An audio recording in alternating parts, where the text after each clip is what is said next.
Dans un pays où le champ artistique est circonscrit à la musique et à la danse, difficile de se frayer un chemin quand on porte la peinture, l'architecture ou encore la sculpture dans son génie créateur. C'est exactement ce défi de résistance à la prédominance qui s'est fixé la famille Sidibé à travers son établissement artistique. Parmi ses descendants de sculpteurs, s'est révélé un prodige de cet art particulier. En fait, la sculpture est innée à moi. C'est un métier qui est de la famille. Actuellement, moi, j'ai fait du papier mâché, j'ai fait du bois, j'ai fait du plâtre, j'ai fait du ciment, j'ai fait de l'argile. Une enfance bercée par les sons des bois et colorée par les masques, une adolescence de grands génies des sculpteurs, ce produit de l'Institut des Arts Mori Kanté de Dubreka a ensuite été certifié par les experts russes de la sculpture monumentale à Saint-Pétersbourg. Il y a des talents en Guinée, il y a vraiment du talent, mais c'est l'accompagnement qui gêne un peu. Et je suis revenu avec ces 4 distinctions.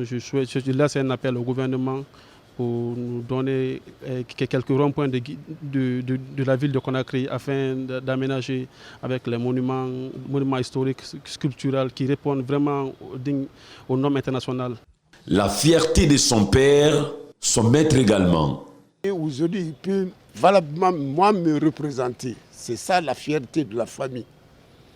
Et ce diplôme-là n'est pas fait seulement pour lui et moi, c'est pour tout le peuple de Guinée.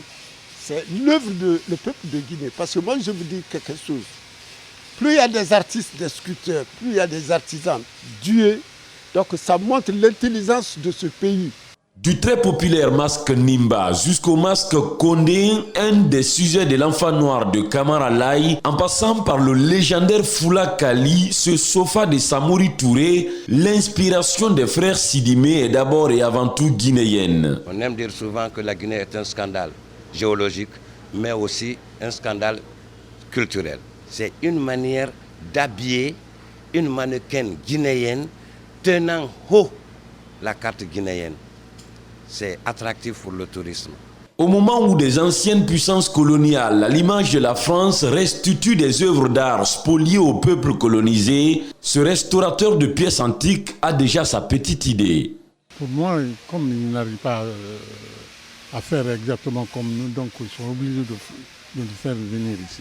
J'ai des clients, quand ils ont des pièces gâtées en Europe là-bas, ils viennent avec ici, je ressors et ils se retournent avec. Après avoir réitéré leur engagement d'éloigner la culture guinéenne des frontières de l'extinction, les frères Sidimé ont aussi plaidé les autorités guinéennes à plus d'ouverture vers l'art en général.